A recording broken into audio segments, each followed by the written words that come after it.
présent au milieu de nous. Et Seigneur, c'est une joie. Et parfois, Seigneur, ça peut paraître difficile de plonger nos regards dans ta parole parce que ta parole, Seigneur, confond nos vies. Elle nous transforme en profondeur. Seigneur, c'est une puissance de vie et de salut pour quiconque croit. Seigneur, nous n'avons pas honte de cet évangile. Seigneur, je te prie afin que ce matin, ta parole, mon Dieu, soit annoncée avec efficacité, non pas mes mots, mais les tiens. Non pas ma gloire, mais la tienne, Seigneur. Non pas ma présence, mais la tienne. Parce que Seigneur, c'est vrai, nous pouvons prier, nous pouvons chanter, nous pouvons prêcher. Mais si tu n'es pas là, cela ne sert à rien, Seigneur. Alors je te prie pour que ta présence soit manifeste et que ce matin, Seigneur, les cœurs et les oreilles soient attentifs à ce qui va être dit. Non pas par moi, mais par toi, Jésus, et que tu sois glorifié. Merci parce que tu nous aimes d'un amour éternel et que ta parole, Seigneur, est là pour nous témoigner cet amour et que tu veux nous transformer parce que tu nous aimes, Jésus. À toi la puissance et le règne, Jésus, en ce lieu et dans chacune de nos vies. Amen. Je ne sais pas pour vous, mais je me dis que la France fait partie de ces pays qui sont leaders. Alors vous allez me dire en matière de vin, de fromage, oui, c'est vrai. Mais je ne vais pas parler de ça ce matin, même si c'est bon. La France fait partie de ces leaders mondiaux de la révolte. Parce que notre société française est, je crois, de nature assez contestataire.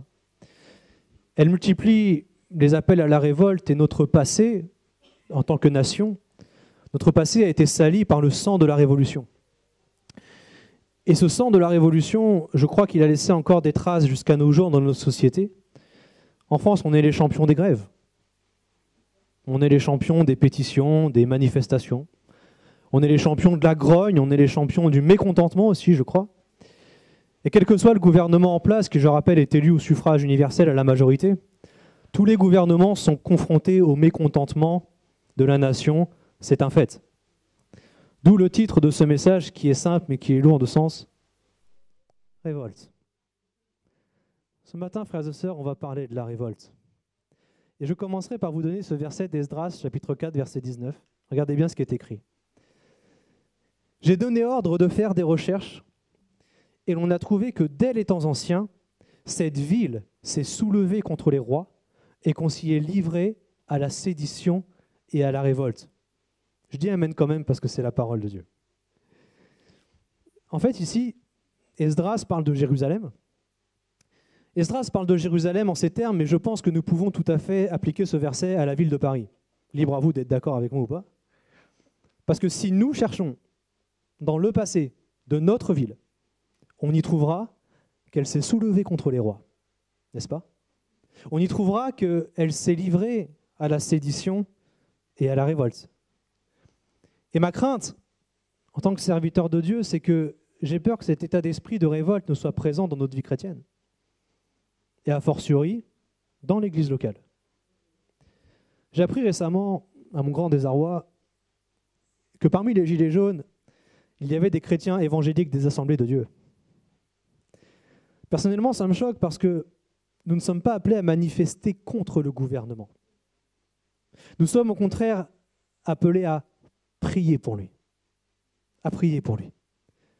Un état d'esprit de révolte est à mon sens anti-biblique, parce que ce qui est biblique, c'est la soumission. Amen. Je parle de la France, mais cet état d'esprit de révolte existait bel et bien avant que la France existe. Parce que la première fois dont il est question de révolte, c'est dans la parole de Dieu. Et ce matin, nous allons parcourir ensemble la parole du Seigneur afin de voir ce que Dieu a à nous dire sur ce sujet. Alors, premièrement, on va parler de la révolte et des révoltés. Qu'est-ce qu'une révolte? Quelle est la définition de la révolte?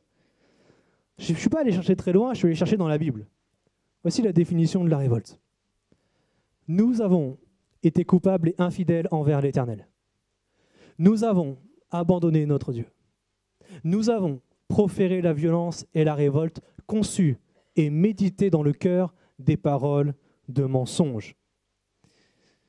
Une révolte, selon la Bible, c'est un comportement rebelle envers Dieu. Une révolte consiste, d'après ce verset, à abandonner Dieu et à devenir violent. Cela s'accompagne toujours de mensonges venant du cœur de l'homme. Et selon la parole de Dieu, une révolte, c'est un acte coupable, c'est un acte qui est condamnable. La révolte a pour synonyme l'infidélité envers Dieu. En d'autres termes, la révolte consiste à ne plus être fidèle à Dieu au point de nous détourner de lui. Abandonner sa fidélité à Dieu signifie, je crois, devenir fidèle à l'orgueil, à la violence et au mensonge. Quel enseignement tirer de cette définition ? La Bible, nous allons le voir par la suite, à l'exemple des fils de Corée, nous raconte des épisodes de révolte. Et si je vous donne cette définition biblique de la révolte, c'est pour que nous puissions identifier ce que c'est et ainsi l'éviter. L'éviter si nous ne sommes pas en révolte et en sortir si nous sommes dedans. La question que je vous pose et que je me suis posée, contre qui, maintenant qu'on a vu ce que c'était, contre qui se dirige une révolte ? Il est possible de se révolter contre les autorités politiques. Ça, on le sait tous. Il est possible de se révolter contre les êtres humains. Je précise non convertis. Je précise aussi qu'il est possible de se révolter contre un frère ou une sœur en Christ. Il est possible de se révolter contre un ministère de la parole. Il est possible de se révolter contre un leader, quel qu'il soit. Tu peux revenir ?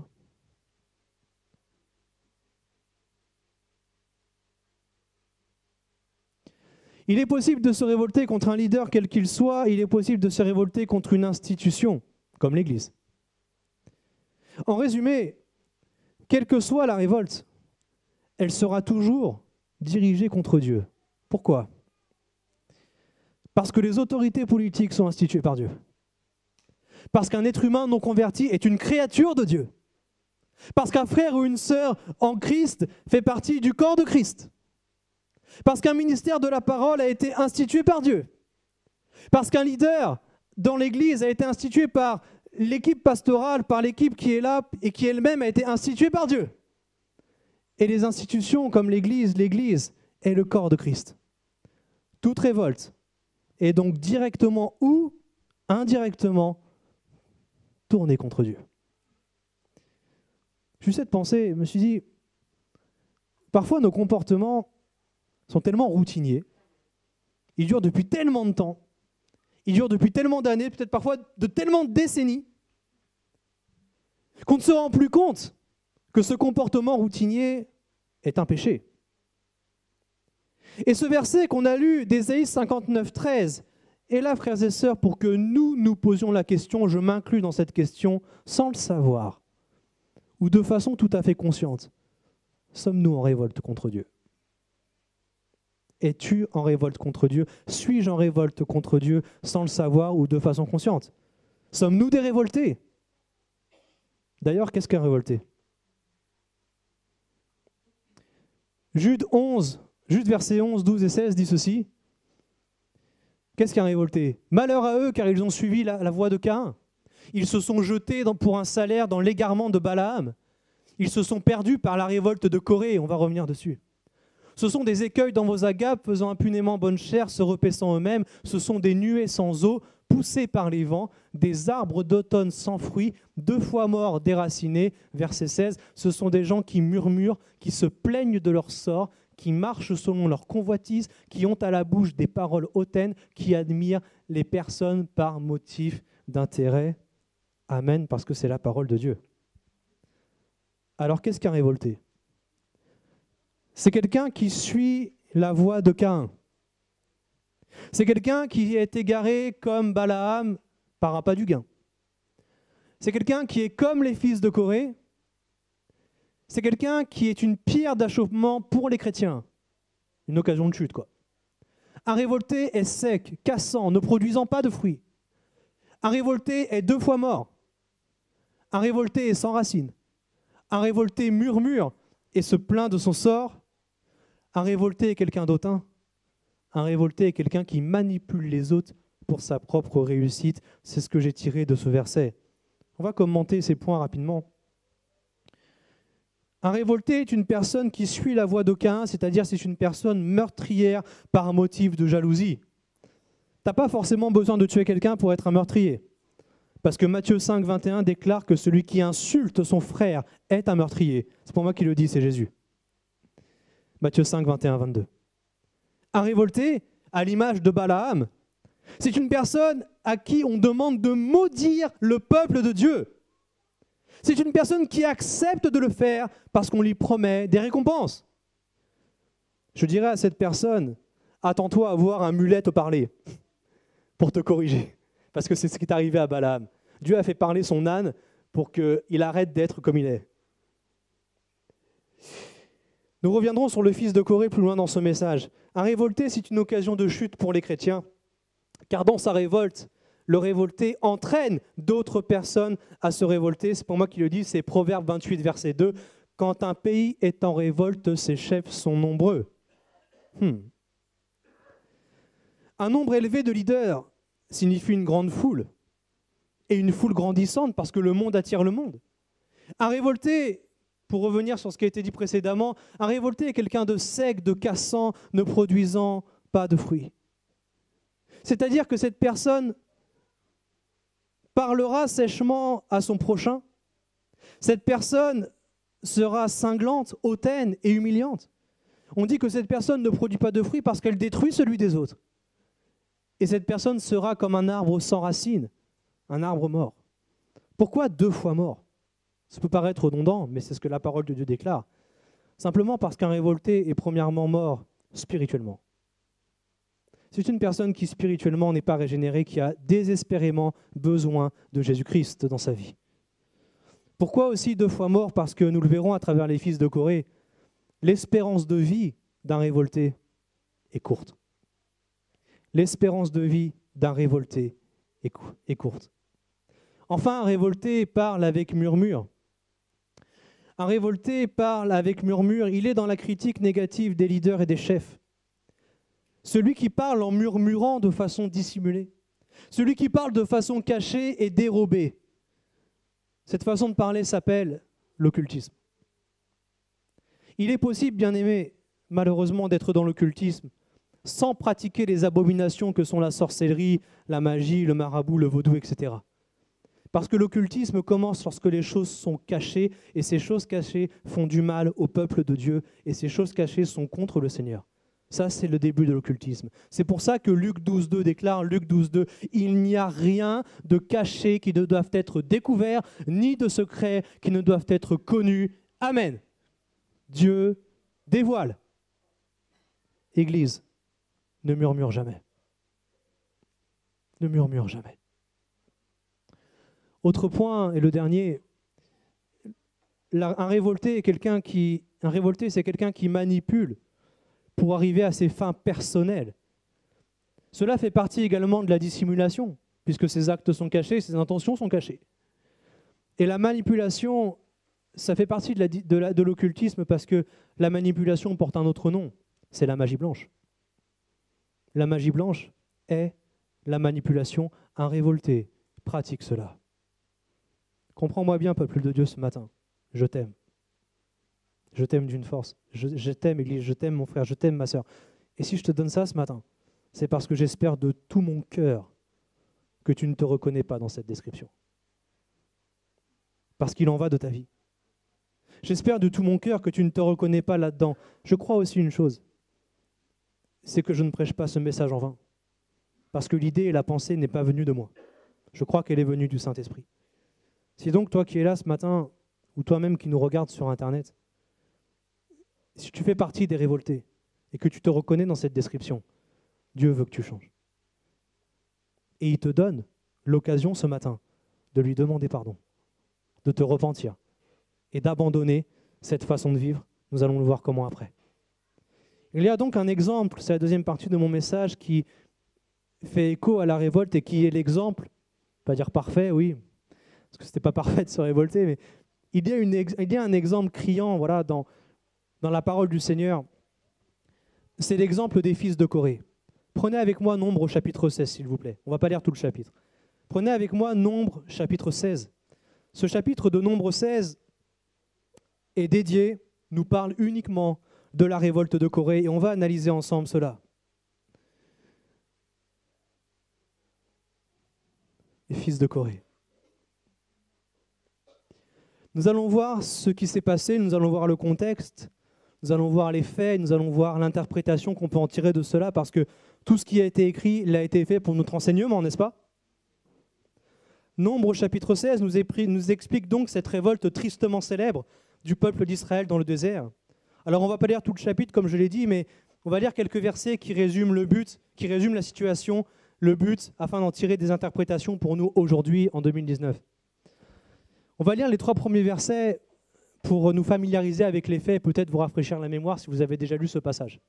Nombre 16, versets 1 à 3 dit ceci. Coré, fils de Jitséar, fils de Kéhat, fils de Lévi, se révolta avec Dathan et Abiram, fils d'Eliab, et On, fils de Pélet, tous 3 fils de Ruben.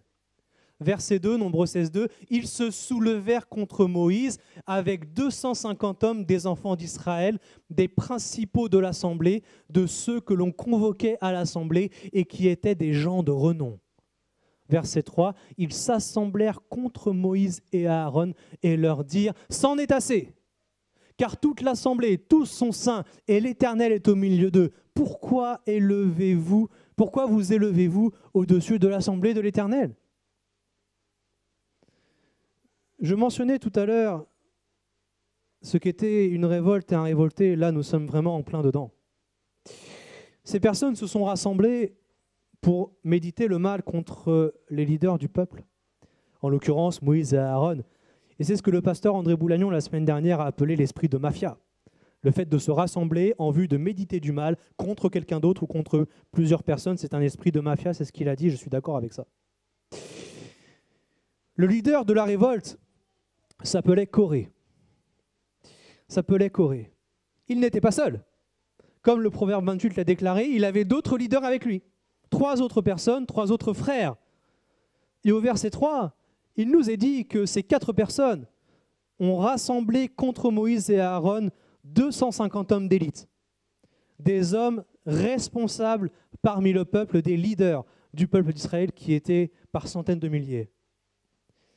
Ces 4 personnes et les 250 hommes qui étaient avec eux se sont donc levés, pour parler du contexte de ce passage, ils se sont levés pour contester l'autorité de Moïse et d'Aaron sur Israël. Ils voulaient prendre leur place. Ils voulaient, en quelque sorte, opérer un coup d'État. Ils voulaient opérer un coup d'État vis-à-vis de Moïse et d'Aaron. Regardez ce qu'il disait. « Pourquoi vous élevez-vous au-dessus de l'assemblée de l'Éternel » Ils voulaient être à leur place. Ils convoitaient leur place. Ils voulaient que tous soient leaders, mais ce n'est pas ce que Dieu voulait. Est-ce que cet esprit de révolte et est-ce que ce coup d'État avorté vous rappelle quelqu'un? Ouais. Ça m'a rappelé Satan. Satan a fait pareil. En premier, il a convoité la place de Dieu qui était au-dessus de lui. Il a voulu opérer un coup d'État dans les lieux célestes.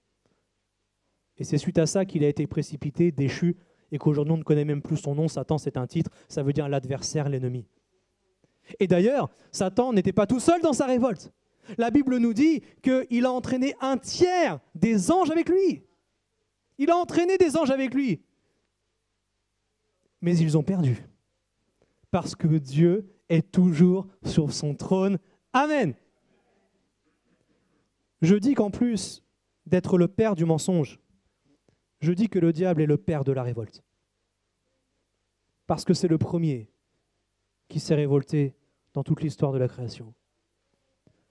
Chaque révolte, en effet, premièrement d'après ce que Satan a fait, et ensuite par rapport à ce que les hommes ont fait, je dis que chaque révolte est le résultat de la jalousie, le résultat de l'orgueil et le résultat de la convoitise.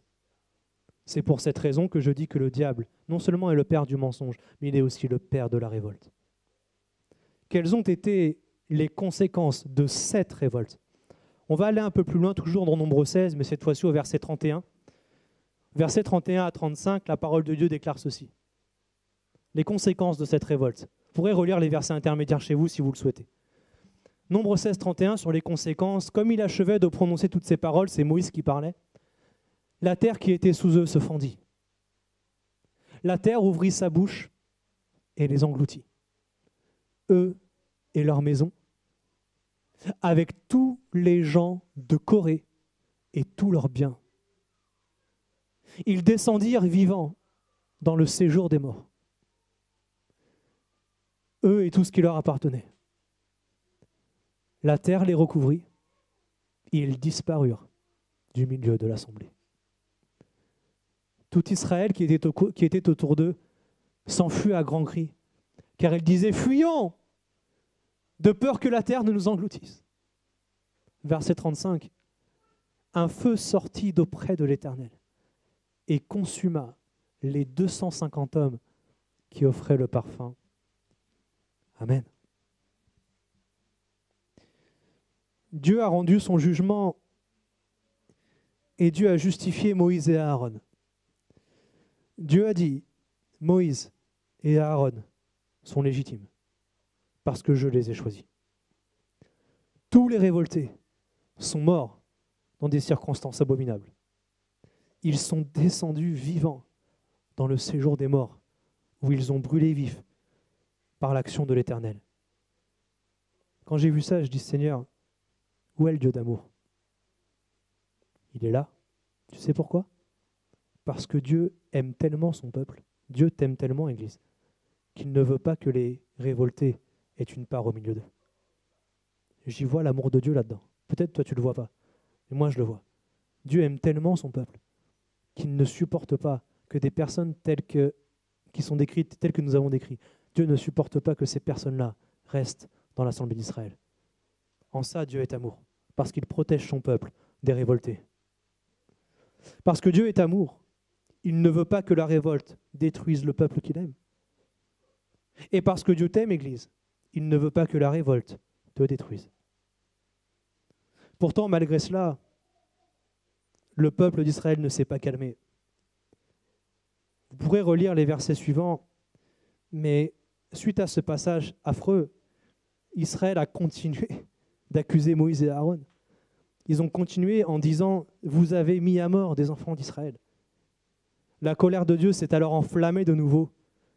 Et si Moïse et Aaron n'avaient pas intercédé en faveur du peuple d'Israël, il y aurait eu beaucoup plus de morts, mais il y a eu à cette époque-là 14 700 personnes qui sont mortes parce qu'elles ont contesté Dieu et l'autorité de Dieu. J'ai habité pendant 25 ans dans la ville de Coulommiers. La ville de Coulommiers comporte à peu près 14 000 personnes. Et quand j'ai lu ce chiffre, j'ai dit, mais c'est comme si Dieu avait rayé ma ville de la carte. Parce qu'ils se sont révoltés contre toi. Mon frère, mes sœurs, Dieu est amour, ok, mais Dieu est un Dieu terrible. Dieu n'est pas gentillet. Dieu n'est pas mielleux. Dieu est celui qui est amour, mais son amour, à l'image de ce qu'il a fait à Sodome et Gomorrhe, peut s'avérer dévastateur. Fais attention à ce que tu fais, mon frère, ma sœur. C'est au verset 49 qui nous est dit que 14 700 personnes moururent. Les intercesseurs qui sont au milieu de nous, soyez bénis. Parce que quand vous priez, Dieu protège son peuple. Et sans vous, frères et sœurs de prière, je parle des intercesseurs qui sont inscrits, mais je sais qu'il y en a d'autres qui ne sont pas sur l'église, mais ce n'est pas grave, vous priez quand même. Sans vous, bien-aimés, cette église ne pourrait pas vivre. Parce que c'est l'intercession de Moïse et Aaron qui a arrêté la plaie au milieu du peuple d'Israël. Continuez à prier pour cette église, s'il vous plaît. Continuez à prier pour cette assemblée. Quel sens tirer pour nous aujourd'hui, peuple de Dieu, église de Dieu, quel sens tirer à cela? Et je me suis pour cela servi des cours d'hébreu que je prends en ce moment. En hébreu, le mot koré, c'est un verbe. Et en hébreu, le verbe koré signifie lire. Lire. Koré signifie lire, la lecture. Le verbe koré signifie premièrement lire, il y a un deuxième sens qu'on va voir après, mais il signifie premièrement lire. Les fils de Corée, d'après le sens hébraïque de ce verbe, sont donc littéralement les fils qui lisent, ou les fils de la lecture. C'est ce que signifie le mot Corée. Les fils qui lisent, ou les fils de la lecture. Nous sommes, toutes et tous, des fils et des filles de la lecture, n'est-ce pas? Parce que nous lisons la parole de Dieu. Parce que c'est cette lecture de la parole de Dieu, semaine après semaine, je te le souhaite, jour après jour, qui transforme nos vies. Et si nous sommes fils et filles de Dieu, c'est parce que Jésus a écrit cette parole pour nous et que nous l'avons reçue. Nous sommes tous et toutes des filles et des fils de la lecture. parce que nous avons lu et parce que nous lisons la Bible. D'ailleurs, les fils de Corée étaient de la tribu des Lévites. Les fils de Corée étant de la tribu des Lévites, ils étaient des serviteurs de Dieu au sein du tabernacle. C'était eux qui lisaient aussi les commandements de Dieu tous les jours. Ce sont des fils de la lecture comme vous et moi. Ce que Dieu nous dit ici, et là nous sommes au cœur de ce message, écoute bien attentivement, Église. Ce que Dieu dit ici, c'est que même si nous lisons sa parole, même si nous sommes des fils et des filles de la lecture, même si nous sommes des fils et des filles de la parole de Dieu, nous pouvons quand même nous révolter. Quel est le second sens du verbe coré? Le verbe coré signifie lire, mais le verbe coré signifie clamer, il signifie appeler, crier vers. Le verbe Corée signifie apostropher. Et par l'exemple de la révolte de Corée, qui est repris plusieurs fois dans la Bible, Dieu nous appelle, Dieu nous interpelle, Dieu nous apostrophe, il crie à nous afin d'attirer notre attention sur les dangers de la révolte. Dieu nous appelle à considérer ce qui s'est passé. Et Dieu crie vers nous, Église, avec sa voix pleine d'amour, « Ne soyez pas comme les fils de Corée ». Ne soyez pas comme les fils de Corée. J'espère que tu entends ça et que ça va là. Ne sois pas comme eux. Ne sois pas comme eux. Dieu interpelle, Dieu crie vers toi, Dieu apostrophe, Dieu attire ton attention.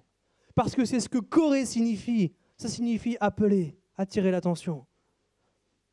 Dieu ne veut pas que nous soyons comme les fils de Corée. Et nous allons voir maintenant ce que Dieu attend de nous. Parce que c'est une chose de dire ce que Dieu ne veut pas, et c'en est une autre de dire ce que Dieu veut. Qu'est-ce que Dieu veut pour nous? Il veut premièrement que nous n'incitions pas les autres à la révolte. Dieu ne veut pas que nous encouragions les autres à la révolte. Luc chapitre 23, verset 2. Le peuple se mit à accuser Jésus.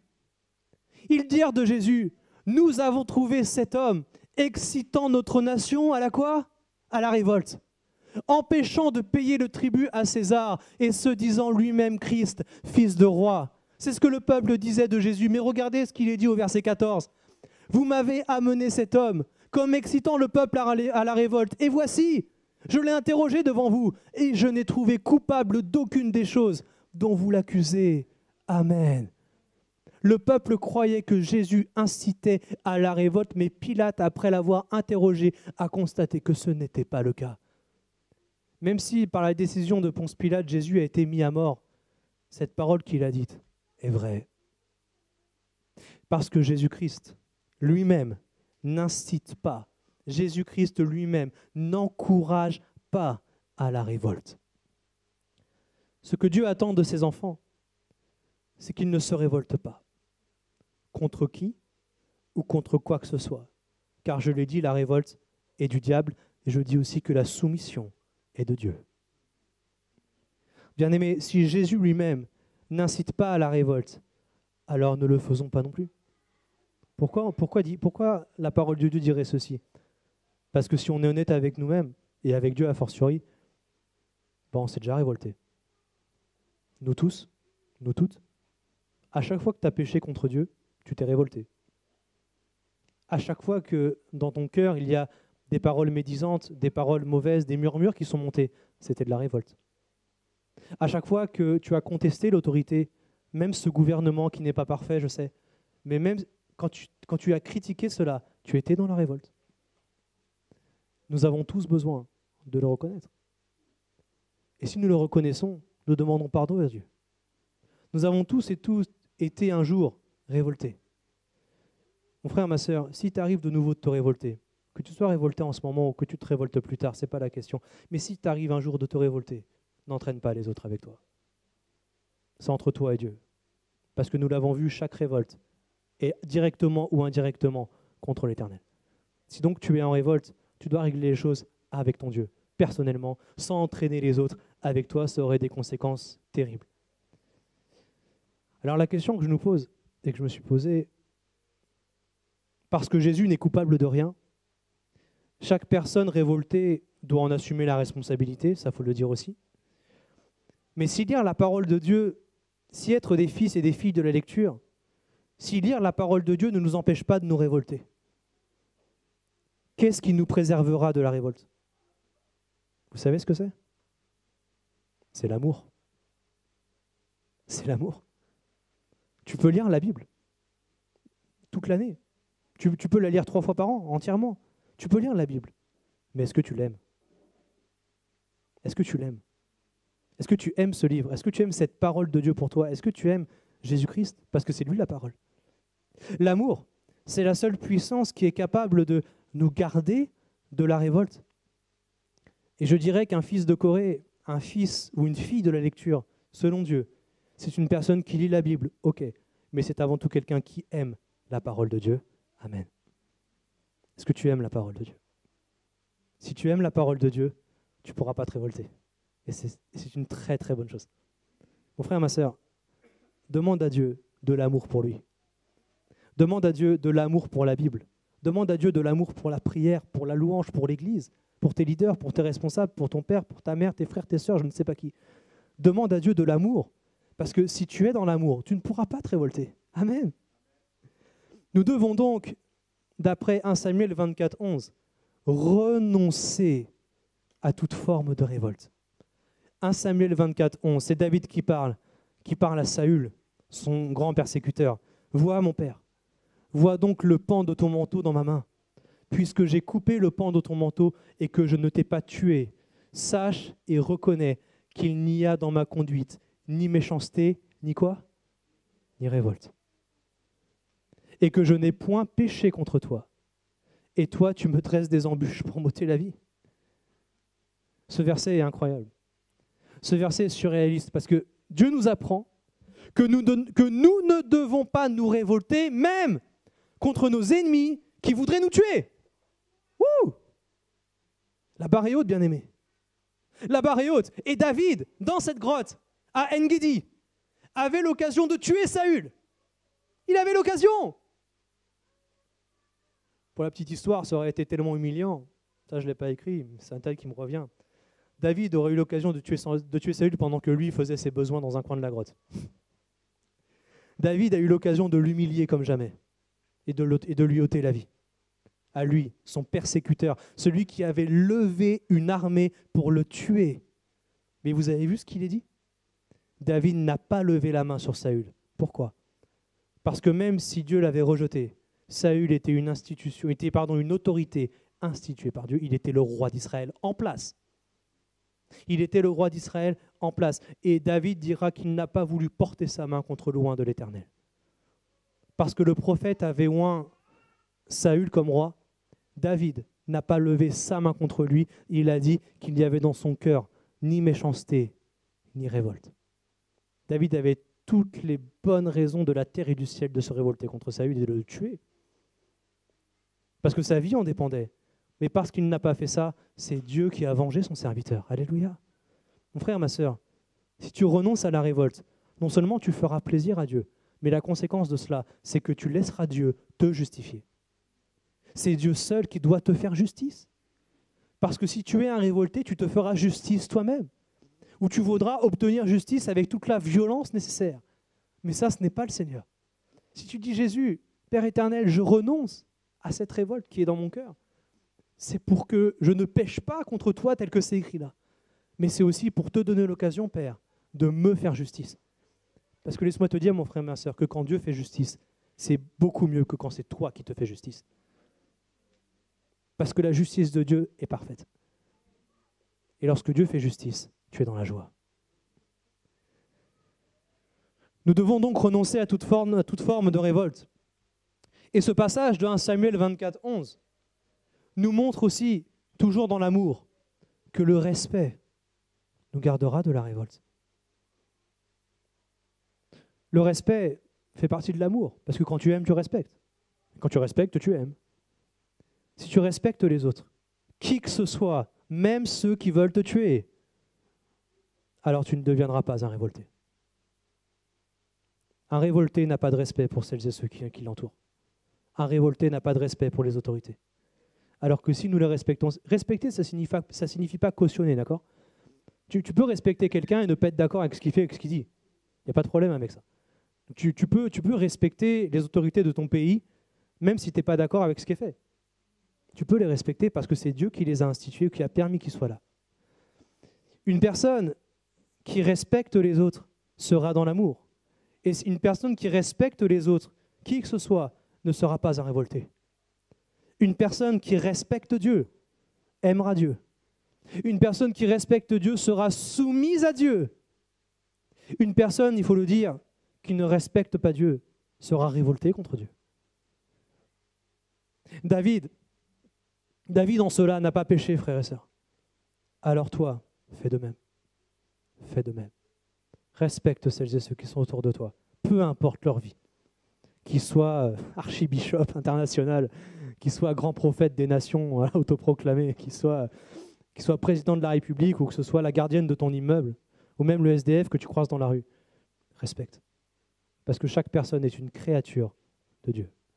Une créature de Dieu. La clé qui nous gardera de la révolte, c'est donc le respect.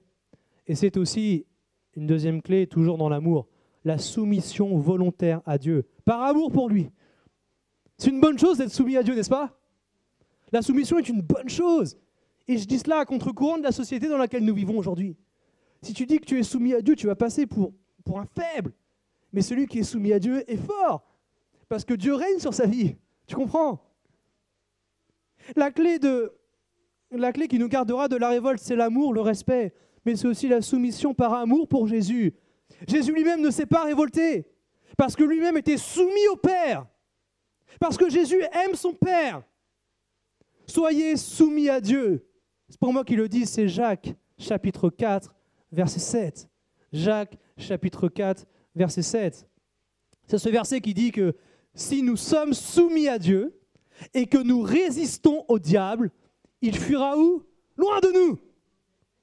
Et par rapport à ce qu'on a dit avant, si nous sommes soumis à Dieu et que nous résistons au diable, le père de la révolte fuira loin de nous.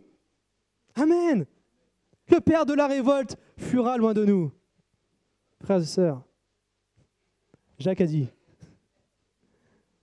sois soumis à Dieu.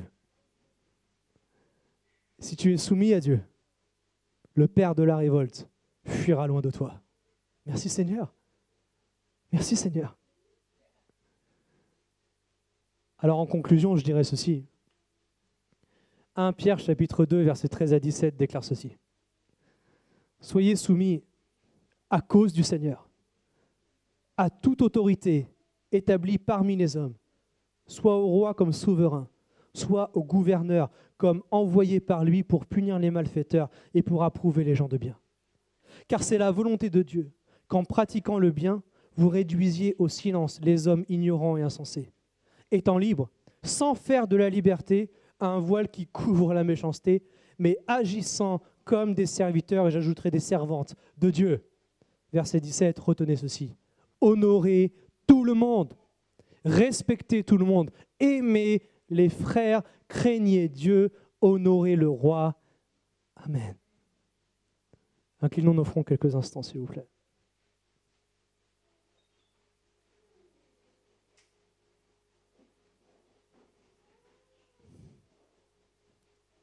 Seigneur Dieu Tout-Puissant, ta parole est claire. Je ne te ferai pas d'appel ce matin, mon Dieu, mais simplement c'est toi qui sondes les cœurs. Parce que je sais que le Saint-Esprit est là, nous l'avons chanté, nous l'avons prié, nous l'avons invité. Et ce Saint-Esprit est celui qui sonde les profondeurs de Dieu. Toi donc, Saint-Esprit, tu sondes les profondeurs de l'homme. Et tu sais, Saint-Esprit, si ce matin, il y a des hommes et des femmes au milieu de nous qui sont des révoltés, qui sont en révolte. Des personnes qui suivent la voie de Caïn, qui sont égarées comme Balaam, qui sont comme les fils de Corée. Des personnes qui seraient des pierres d'achoppement pour les chrétiens, des personnes secs, cassantes, ne produisant pas de fruits. Des personnes 2 fois mortes, sans racines, qui murmurent et se plaignent de leur sort. Des personnes hautaines, des personnes qui manipulent les autres pour leur propre réussite. Seigneur, je t'en supplie. Si quelqu'un est comme ça au milieu de nous ce matin, touche-le. Je te rends grâce, Seigneur, parce que la sentence que tu as appliquée aux fils de Corée est là pour notre exemple. Et je sais, Seigneur, que parce que tu es venu et parce que ton sang a coulé sur la croix, tu nous donnes l'occasion de te demander pardon et tu veux, Seigneur, pardonner à celles et ceux qui sont en révolte. Seigneur, je ne veux pas que la terre s'ouvre sous nos pieds. Je ne veux pas que la terre nous engloutisse vivants dans le séjour des morts. Seigneur, mon désir, c'est que aucun d'entre nous, de près ou de loin, consciemment ou inconsciemment, qu'aucun d'entre nous ne soit en révolte contre toi, Seigneur. Seigneur, je sais que la révolte conduit à la mort. Je sais que la soumission à ta parole conduit à la vie. Alors, Père éternel, mon Dieu, ce matin, je te prie pour que toute révolte sous-jacente ou même consciente soit ôtée de ce peuple. Que ce soit vis-à-vis de leur église, de leurs responsables, que ce soit vis-à-vis de leurs patrons, que ce soit vis-à-vis de leurs parents, que ce soit vis-à-vis de ce gouvernement que tu aimes. Seigneur, je te prie afin que toute révolte soit bannie de nos vies dans le nom de Jésus. Je te prie, Seigneur, alors que tu enlèves tout état d'esprit de révolte en nous, que tu mettes à la place ce désir d'être soumis à toi, totalement. Et Seigneur, en étant soumis à toi, nous aurons du respect. Même si nous n'approuvons pas, nous aurons du respect, Seigneur, pour les autorités qui sont au-dessus de nous, pour les institutions qui sont à côté de nous, qui sont loin d'être parfaites, je le sais, parce que toi seul es parfait, mon Dieu. Alors je te prie, Seigneur, qu'à l'heure où tu enlèves toute révolte de nos cœurs, je te prie, Seigneur, afin que tu mettes à la place un esprit de soumission volontaire, une soumission remplie d'amour, une soumission puissante à ton saint nom. Parce qu'il n'y a rien de meilleur que de dépendre de l'autorité du Dieu Tout-Puissant. Seigneur, que ce matin, celles et ceux qui nous écoutent sur Internet ou celles et ceux qui sont dans ce lieu, Seigneur, aie à cœur de te demander pardon si cela était nécessaire. Si certaines et certains, Seigneur, étaient en révolte ou le sont aujourd'hui. Qu'à la lecture de Seigneur, qu'à l'écoute de ce message, si tu as révélé des choses enfouies dans le cœur de mes frères et de mes sœurs, mon Dieu, je te prie afin que ces personnes qui ont été interpellées par toi, Seigneur, fassent la paix avec toi, qu'elles te demandent pardon, qu'elles se repentent, qu'elles changent de mentalité et qu'elles adoptent, mon Père, une mentalité bénissante, un état d'esprit de bénédiction, d'amour, un état d'esprit de prière, de respect, d'intercession, mon Dieu. Seigneur, à l'image de Moïse et d'Aaron, nous voulons continuer à prier pour le peuple de l'Éternel. Seigneur, merci de ce que Moïse et Aaron ne se sont pas laissés gagner par la révolte. Merci de ce que Moïse et Aaron, Seigneur, ne sont pas tombés dans la condamnation et la critique des personnes qui se révoltaient contre elles. Merci, Seigneur, de ce que Moïse et Aaron ont intercédé pour le peuple qui les opprimait. Ils ne sont pas rentrés, Seigneur, en contestation contre eux, mais ils ont cherché ta face. Ils se sont inclinés devant toi. Et c'est toi, Jésus, qui a rendu le jugement. Seigneur, je te prie pour que tu nous fasses justice. S'il y a, Seigneur, dans ce lieu, des hommes et des femmes qui sont victimes d'injustice, et il y en a. S'il y a des hommes et des femmes, Seigneur, de mes frères et sœurs qui sont victimes d'injustice, je te prie, mon Dieu, pour qu'ils renoncent à toute révolte. Et qu'en faisant cela, Seigneur, ils te laissent le champ libre à toi, le Dieu infiniment saint. Qu'il te laisse, toi, le Dieu de toute justice. Qu'il te laisse, toi, les venger à leur place. Qu'il te laisse, toi, leur faire justice, les justifier. Et confondre leurs détracteurs, confondre leurs accusateurs, confondre leurs persécuteurs. Seigneur, je te prie qu'à la calomnie, nous répondions par l'amour. Je te prie, Seigneur, qu'à la révolte, nous répondions par le respect. Et je te prie, Seigneur, qu'à la dissolution, nous répondions par la paix. Afin que nous soyons réellement tes enfants et que nous fassions la différence dans ce monde pour la seule gloire de ton nom, Jésus. Amen.